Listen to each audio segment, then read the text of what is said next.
Oi, pessoal, boa noite. Desculpem o atraso, tive que atrasar uma horinha.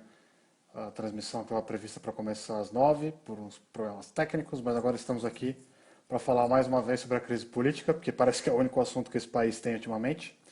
E dessa vez eu acho que a gente poderia falar sobre uma coisa que aconteceu hoje e foi bastante importante, que foi a defesa da presidenta Dilma Rousseff na comissão do impeachment.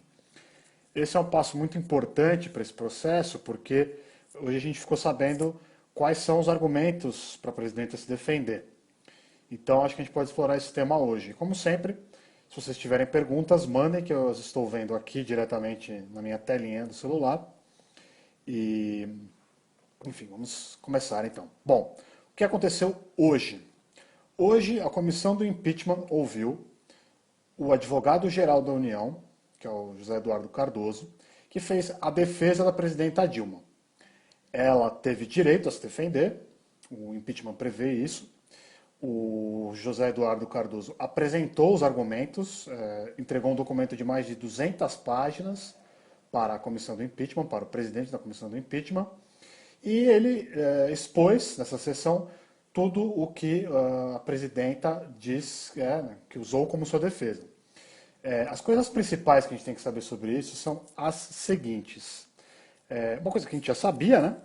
Que a presidenta ia argumentar, que as tais pedaladas, elas não são um crime de responsabilidade, porque elas não são uma operação de crédito ilegal, que está entre os crimes previstos na Constituição que configuram um crime passível de impeachment. E o argumento que se usou para isso foi o seguinte, foi o de que quando você faz a pedalada fiscal, você não está tomando um dinheiro emprestado do banco. Porque eu não sei se todo mundo sabe o que é a pedalada fiscal. A pedalada fiscal é um artifício que a presidenta Dilma usou e muitos outros presidentes usaram, e governadores usam, enfim, outros governantes usam, para, digamos assim, para equilibrar o orçamento ao longo do ano. E o que é isso? A pedalada fiscal, que está sendo chamada de pedalada fiscal, é um fluxo de caixa que o governo faz para garantir que os programas sociais, no caso da Dilma fez, para garantir que os programas sociais iam ter dinheiro, porque às vezes as contas do governo elas variam ao longo dos meses, porque mais gente passa a receber um benefício, menos gente passa a receber um benefício. Então, o que aconteceu? Essas contas em alguns momentos ficaram desequilibradas e o governo usou um dinheiro para cobri-las e garantir que os benefícios sociais, como Bolsa Família, por exemplo, recebessem o pagamento. A oposição e as pessoas que protocolaram esse pedido de impeachment dizem que isso viola o crime de responsabilidade, que isso viola a lei de responsabilidade fiscal, porque isso seria um jeito de o governo tomar dinheiro emprestado de banco público, o que é uma coisa proibida. O governo diz que não fez isso. O governo diz que esse fluxo de caixa é como você ficar no vermelho por um dia, porque você ficou 2 dias, enfim, porque teve um intervalo entre o seu salário e os seus débitos na conta. Então não é como tomar um empréstimo. Por exemplo, você vai no banco e toma um empréstimo de, sei lá, 10 mil reais e assina um contrato. Não, o governo diz que não é exatamente isso. E essa é a controvérsia, e foi o que o José Eduardo Cardoso, advogado-geral da União, defendeu hoje na sessão da comissão do impeachment. Bom, ele ficou 2 horas lá, argumentando, apresentando a defesa para os deputados, que são parte da comissão do impeachment, e principalmente para o relator. O relator é o deputado que conduz esse caso, e ele vai produzir, daqui a 5 sessões legislativas, um voto, um parecer, que vai dizer se a presidenta deve ou não sofrer impeachment. Ele vai fazer uma recomendação, e aí, a partir dessa recomendação, os deputados que fazem parte da comissão vão votar dizendo se concordam com ele ou não. Ele vai juntar todos os autos, né, todos os autos que eu quero dizer, todos os elementos que foram produzidos durante essa comissão, como, por exemplo, as provas apresentadas, a defesa apresentada pela presidenta Dilma Rousseff, os documentos apresentados por quem protocolou o impeachment. Ele vai produzir esse voto que diz: vocês devem ou não votar no impeachment. Isso vai acontecer daqui a 5 sessões, certo? E, quer dizer, ele vai apresentar, daqui a 5 sessões ele vai apresentar esse voto, né? Deixa eu ver aqui, eu estou aqui acompanhando porque estou com uma colinha dessa vez porque é muito difícil, esse processo é um pouco complicado, então a gente não pode falar besteira.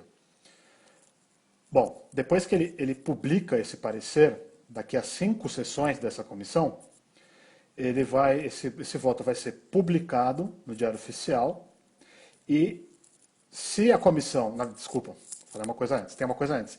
Aí, obviamente que a comissão tem que votar isso. Tem que dizer se considera que se deve abrir ou não o processo de impeachment dentro da Câmara contra a presidenta Dilma Rousseff. Isso sim, aí sim, a partir do momento em que a comissão vota em cima desse relatório feito por esse deputado, então aí o processo de impeachment vai para a plenário da Câmara dos Vereadores, da Câmara dos Deputados. Bom, isso é para a gente entender quais são os próximos passos. Bom, tem algumas perguntas que as pessoas fazem muito, que tem aparecido bastante. Ninguém perguntou aqui ainda no chat, então eu vou fazer eu mesmo as perguntas para mim mesmo, vou fazer um esquema meio esquizofrênico que vou fingir que estou falando sozinho. Que eu estou falando sozinho, mas enfim. Bom, então o que vai acontecer agora? Bom, então é isso que eu já falei, né? Quem entrou agora não viu, mas vai ter esse parecer que vai ser produzido pelo relator. A comissão vota se aceita ou não, e aí vai para o plenário da Câmara. Aí vem a parte que é interessante e muito incerta. Para o processo do impeachment passar dentro da Câmara, tem que haver, no mínimo, 342 votos dos 513 deputados que estão na Câmara. Por que tudo isso? Por que não simplesmente a maioria simples? Porque o impeachment requer o que se chama de maioria qualificada, ou seja, uma maioria bem grande, quer dizer, se é que se pode falar assim, mas enfim, uma maioria maior do que a maioria simples. Por que a maioria é qualificada? Porque para evitar que se use isso como recurso toda hora que tiver um problema político e quiser tirar um presidente. Quer dizer, se é tão fácil assim, se só precisa da maioria simples, que é a metade mais um, então o impeachment seria toda hora pedido e criaria uma tremenda instabilidade, uma tremenda incerteza para as pessoas. Bom, então assim, vamos lá, vamos seguir o passo a passo que eu acho que agora é o interessante. 342. Não sei se vocês viram, mas alguns jornais, principalmente o Estado de São Paulo, publicou nesse fim de semana digamos, uma previsão de quantos votos o governo teria e de quantos votos a oposição teria.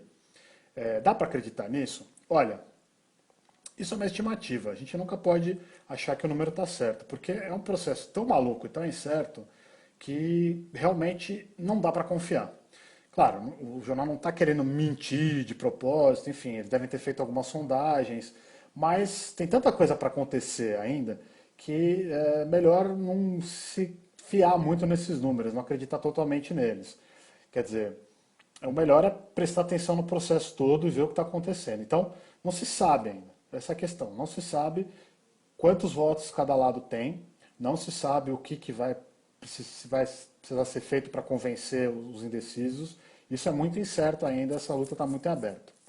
Bom, então, considerando a hipótese de que o processo passe na Câmara dos Deputados, consiga os 342 votos que ele precise, que o processo precisa para continuar, isso não quer dizer que a presidenta Dilma já sofreu impeachment, porque ele ainda tem que ir para o Senado. Na verdade, esse passo é o que se chama de verdade de impeachment aberto, porque aí que o impeachment foi aberto de verdade, porque quem vai analisar de verdade a questão vai ser o Senado, quem tem o voto final vai ser o Senado. A Câmara vai dizer assim, nós achamos que esse processo deve ser aberto.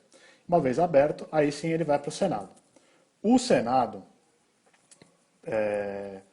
o Senado, ele também, para o impeachment acontecer, ele precisa também votar pela tal da maioria qualificada, que é 2/3 do número total de senadores, que nesse caso são 54 votos dos 81. Mas tem um passo anterior, que é assim, o impeachment pode ser apreciado, né? Apreciado é uma expressão que quer dizer, ele pode ser analisado na Câmara na Câmara dos Deputados, não, desculpa, no Senado. Ele pode ser analisado e, numa primeira votação, receber só, digamos assim, a maioria simples dos votos, o impeachment recebe a maioria simples. Por exemplo, 41, não atinge essa maioria qualificada de 54. Então, o que acontece? A presidenta é afastada por 180 dias até que o Senado tome uma decisão ou de repelir o impeachment ou de aprovar por essa maioria qualificada. No caso de o Senado aprovar, a presidenta é destituída do cargo, ela perde o cargo, assume o vice imediatamente e acabou a história. Se o impeachment não for aprovado pelo Senado, a presidenta volta ao poder automaticamente e acabou a história, não tem mais impeachment. Então, é isso que vai acontecer nos próximos passos, quer dizer, pode ser que aconteça se chegar até esse ponto, né? Enfim, essa é a história do momento agora.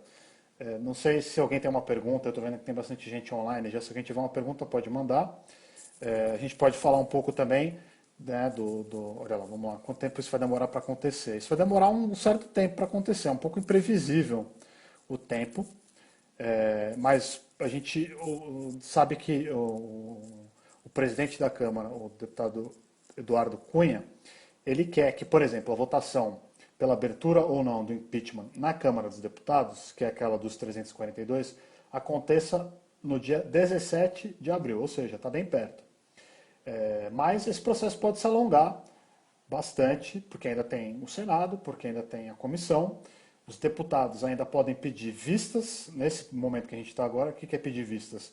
É pedir para analisar, pedir para parar um pouco o processo e analisar, mas eles só podem fazer isso por no máximo 2 dias. Então, quer dizer, pode ser que atrase um pouco, mas talvez não tanto. Mas o processo todo ainda pode demorar bastante. Eu já ouvi previsões de que o processo de impeachment só acaba daqui a 1 ano e meio. Quer dizer, existe essa possibilidade, não que vai acontecer assim necessariamente, mas ele pode se arrastar tanto que ele pode acabar demorando mais 1 ano e meio. Aqui a nossa leitora Olivia pergunta se o Cunha pode retardar a votação por vontade dele. Olha, Olivia, eu vou ser sincero, eu não sei exatamente como é que ele pode retardar essa votação. Ele não tem, digamos assim, interesse nisso. Essa é uma pergunta boa que você fez, eu vou precisar dar uma analisada, depois eu até posso fazer um texto sobre isso, ou complementar algum dos textos, mas eu não sei exatamente qual que é o poder que ele tem de atrasar ou adiantar a votação na Câmara dos Deputados. O Idelfesson, eu não sei se estou falando seu nome certo, me desculpa, mas Idelfesson, acho que é Idelfesson Neves Públio, perguntou: minha pergunta será sobre o intervalo dos 180 dias. Como será a condução do governo? Troca-se todos os ministros?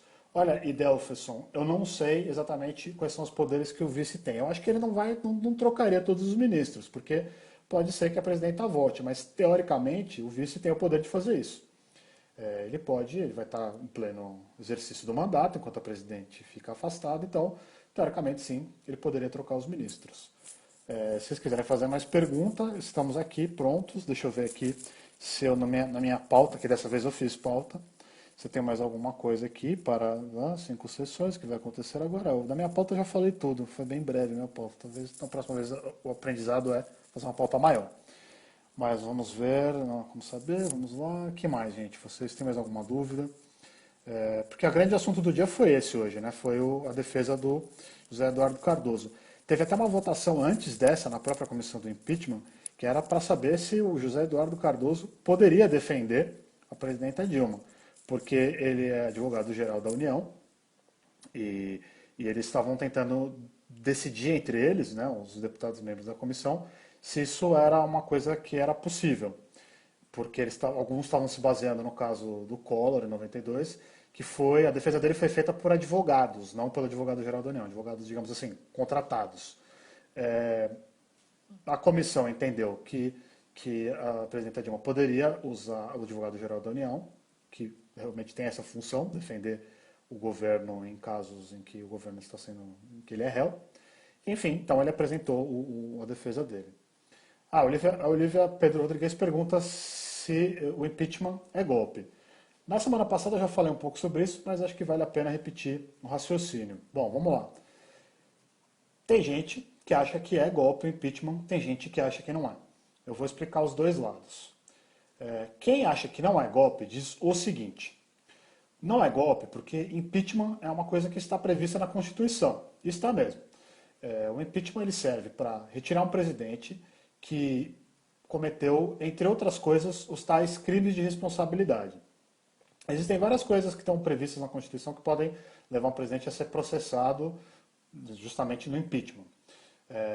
Tem um número de coisas lá, mas a mais importante é que está causando polêmica é esse tal de crime de responsabilidade. O crime de responsabilidade está lá definido na Constituição, tem algumas definições, e a oposição, ou digamos assim, a oposição e quem protocolou o pedido de impeachment usa o argumento de que a Dilma executou essas tais pedaladas fiscais e isso configuraria um crime de responsabilidade porque fere a lei de responsabilidade fiscal.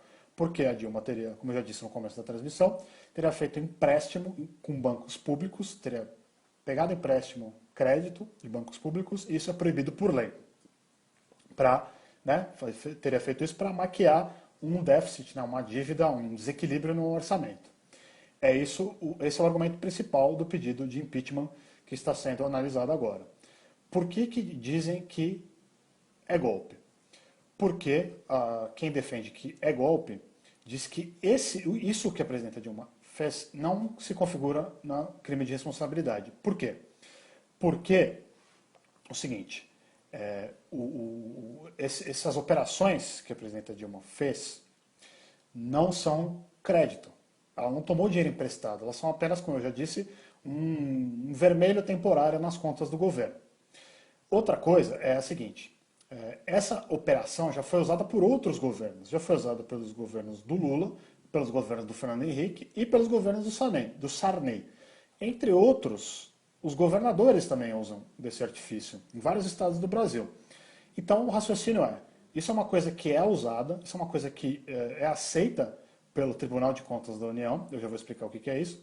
Então por que só com a Dilma é que isso vai ser considerado crime? O Tribunal de Contas da União é um órgão que não é um órgão da justiça, ele é um órgão formado por políticos que analisa as contas do governo de um determinado ano e fala para o Congresso, olha, você deve aprovar ou não as contas desse governo. Aprovar, quer dizer se o governo gastou bem o dinheiro, se ele seguiu as leis de responsabilidade fiscal, se ele seguiu as leis que ele deve seguir na hora de compor esse orçamento. O problema é que, e isso é verdade, as contas que estão sendo questionadas pelo pedido de impeachment são as contas de 2015 da presidenta Dilma. Essas contas não foram analisadas pelo TCU ainda. É verdade, você vai dizer, não, mas peraí, eu ouvi dizer que as contas foram reprovadas? Foram, as contas de 2014 da Dilma. E o que isso quer dizer? 2014 foi o último ano do primeiro mandato dela.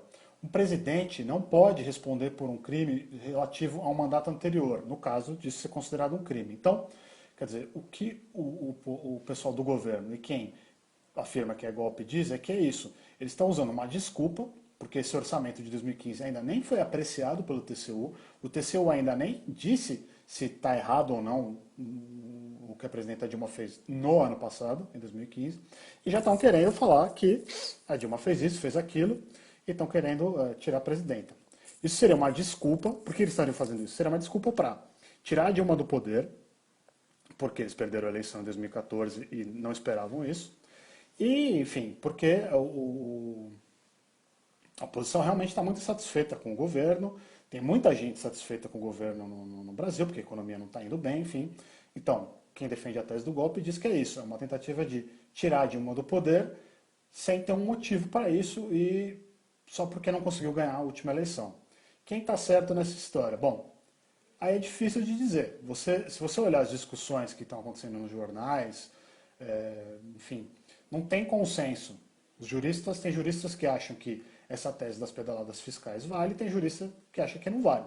Então, assim, longe de eu querer dar aqui o que é verdade ou não, se vocês conhecem o blog, vocês acompanham, vocês sabem que dificilmente a gente fala o certo ou errado, entre aspas, porque a gente quer que todo mundo leia as coisas e tire suas próprias conclusões e pegue as informações para se informar melhor e saber por que pensa isso, por que pensa aquilo, com quem concorda ou não concorda. Então, eu estou explicando os dois lados da questão e deixo para vocês tirarem uma conclusão, se vocês acham que é um golpe ou não é um golpe. Existem várias justificativas, até vai no texto no futuro sobre isso de novo, porque é uma questão complexa, mas eu não vou dar resposta aqui, até porque acho que não tem essa resposta, isso é uma questão que vai ser discutida ainda, a exaustão, né, nas próximas semanas, e as pessoas vão ter a oportunidade de tirar a conclusão.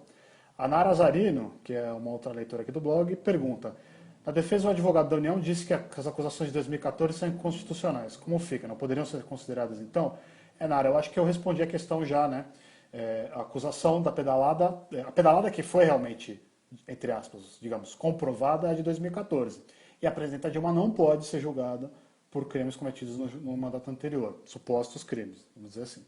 Então é isso, teria que ter acontecido agora, nesse mandato 2015, e as contas ainda não foram analisadas. Veio uma outra pergunta aqui, eu acho que eu perdi ela, era uma pergunta legal, mas eu perdi a pergunta aqui. Bom, não achei aqui essa pergunta. Quem tiver mais alguma pergunta, estamos aqui, vamos lá, que mais? A Olivia pergunta de novo aqui. Aqui, a Laide perguntou, na verdade, eu tinha perdido a pergunta da Laide, a investigação contra o Lula, qual é o status? Bom, essa investigação contra o ex-presidente Lula, enfim, o status dela foi o último que a gente ouviu, né? Ele é investigado pela Operação Lava Jato, ele foi ouvido pela Operação Lava Jato, mas ele ainda não teve nenhuma denúncia contra ele, então ele não é réu. Ou seja, ele ainda é um investigado pela Lava Jato. Enfim, a justiça ainda não se pronunciou a respeito do depoimento dele, das outras questões dos grampos. O que aconteceu foi que o juiz Sérgio Moro teve que pedir desculpas para o STF, porque ele divulgou ilegalmente e indevidamente os grampos do ex-presidente Lula, porque ele mesmo admitiu que não tinha nada de ilegal sendo cometido ali, que foi dos argumentos que ele apresentou, foi que as pessoas deveriam saber o que ele está fazendo, porque ele é investigado, mas no fim das contas não se encontrou nada que justificasse a divulgação desses grampos e, além do mais, o STF pediu explicações para o Moro, porque a Presidenta da República, como vocês sabem, tem foro privilegiado, ou seja, qualquer coisa contra ela tem que ser enviada para o STF imediatamente. E ele não fez isso, e o STF fez esse pedido de explicações para ele, e agora vamos saber qual vai ser a posição do STF, se vai puni-lo, se vai pedir mais explicações, enfim, é o que a gente sabe até agora sobre isso. Tem a pergunta aqui do Oswaldo Malatesta. Boa noite, Oswaldo, diz boa noite aqui. Caso o impeachment seja derrotado na Câmara ou no Senado, outros pedidos podem ser aceitos pelo presidente da Câmara e dar início a novos processos de impeachment? Sim, pode. Pode acontecer, Oswaldo. Pode acontecer. Nada impede que entrem com novos pedidos. Mas, assim, fazendo uma análise mais política da coisa, é muito improvável que façam isso. Porque se a presidenta Dilma sobreviver a esse processo de impeachment de agora, eu acho que vai ficar muito, muito difícil de conseguir, enfim, politicamente falando, não estou falando de evidências, é óbvio que se aparecer alguma coisa de investigação contra ela, alguma prova de crime de corrupção, obviamente que vai caber um novo pedido de impeachment, mas assim, com o cenário que está agora acontecendo, se esse pedido for derrotado, é muito difícil que tentem protocolar outro, porque é um desgaste político muito grande, né? Vocês estão vendo, o país está parado, esperando isso acontecer. Não parado, mas enfim, mas o mundo político tá vivendo disso, né? O presidente continua trabalhando, apesar disso, todo mundo continua trabalhando, a Câmara dos Deputados, mas fica um clima de tensão muito grande. Então eu acho difícil. É uma opinião, agora estou dando uma opinião, que é uma opinião, né, baseada no que a gente vê na política. Vamos ver se tem mais alguma pergunta. O Idelfesson Neves Publio pergunta se no caso de 2014 ela teria de ser julgada pelo TSE. Não, Idelfesson. A questão do TSE é outra questão interessante da gente analisar, porque é uma questão importante também. Uma outra via, digamos assim, para tirar a Dilma do poder seria essa do TSE. Qual que é o raciocínio dessa via? É a seguinte. Você sabe que muitas das empresas que são investigadas na Lava Jato e muitas que foram condenadas doaram para campanhas políticas de vários partidos, inclusive da presidenta Dilma. Mas doaram para a oposição também, doaram para partidos da base governista, doaram para outros partidos da oposição. Bom, o raciocínio de quem vai entrar com essa ação, não sei se já entrou, acho que já entrou, mas enfim, ainda vai ser analisado, é o seguinte. A campanha da presidenta Dilma de 2014, ela foi financiada com dinheiro ilegal, portanto, essa campanha teria que ser, digamos, anulada. Bom, essa é a tese, o TSE ainda tem que se pronunciar sobre isso. Essa seria uma possibilidade dela sair do poder, porque aí o que aconteceria? Seria diferente do impeachment. Se a chapa, que a gente chama de chapa, da presidenta Dilma for cassada, se a campanha dela de 2014 for considerada ilegal, porque recebeu dinheiro ilegal de alguma origem ilegal, ela e o Michel Temer, que é o vice-presidente dela, são, digamos assim, são derrubados, né? Eles sofrem, digamos assim, a cassação da chapa. A chapa deixa de existir, é considerada irregular e assume o presidente da Câmara, que em 90 dias tem que convocar novas eleições. Essa é a questão do TSE. Enfim, se isso vai acontecer ou não, isso é outro problema, outra questão. É uma das vias. Tem gente que defende que essa seja a via escolhida. Como eu disse, como eu gosto de apresentar as duas teses, eu vou falar. Uma das teses é a tese de que, sim, a presidenta Dilma poderia ter recebido esse dinheiro ilegalmente, portanto a campanha dela seria inválida, mas quem é contra essa tese, quem defende o governo da Dilma, defende a campanha dela, diz o seguinte: essas empresas doaram não só para a Dilma, também doaram para o Aécio. Eu não estou falando aqui para falar mal do Aécio, mas é verdade, isso está nos números no site do TSE, você pode até consultar se você quiser, até coloco o link depois se vocês quiserem na nossa página. Você consegue ver toda a discriminação de doações, e essas empresas, várias delas, a maioria delas, doa para todos os candidatos, os principais. Então, qual seria a diferença? A campanha do Aécio também seria ilegal, teoricamente. Como é que você vai provar que o dinheiro que foi para Dilma é um dinheiro, digamos, sujo, e o dinheiro que foi para Aécio é o dinheiro limpo? Essa é uma questão levantada por quem defende a Dilma, por quem defende o governo, por quem não concorda com essa tese. Fica essa questão. Teria que provar que a Dilma recebeu esse dinheiro como um benefício específico para fazer certas coisas no governo. Entendeu? Essa é uma possibilidade. O Delferson pergunta se o crime das pedaladas de 2014 está prescrito. Como eu disse, Delferson, esse crime a Dilma não pode responder por ele porque foi feito no outro mandato, teoricamente, se existe um crime. Então, ele não pode ser usado como motivo para impeachment. É por isso que no pedido de impeachment que foi protocolado na Câmara dos Deputados, o que se fala é do orçamento de 2015. E esse é o grande questionamento que o governo do PT faz, o governo e o PT fazem a respeito desse pedido de impeachment. Outra coisa importante de dizer também é que eu vejo muitas pessoas na internet fazendo uma pergunta assim: mas por que o PT é contra o impeachment, está na Constituição? Eu vou fazer um pouco do advogado do PT aqui, mas só para vocês entenderem um ponto importante. O PT já disse várias vezes que não é contra o impeachment em si. Ele é contra esse pedido de impeachment por todos esses motivos que eu expliquei agora. Porque, na visão deles, é um pedido de impeachment que não se baseia nas coisas que a lei do impeachment prevê. Né? Não que todo impeachment seja legítimo para o PT. Eles estão questionando esse específico, e isso eu já vi bastante gente do PT dizendo, para não confundir as coisas. Vamos ver o que mais nós temos aqui. Então, a Delferson, você está perguntando se ela jamais vai responder por isso. Você tem que entender o seguinte: o TCU, ele não é um tribunal. Ele é um órgão político que faz um parecer que dá uma orientação para a Câmara dos Deputados.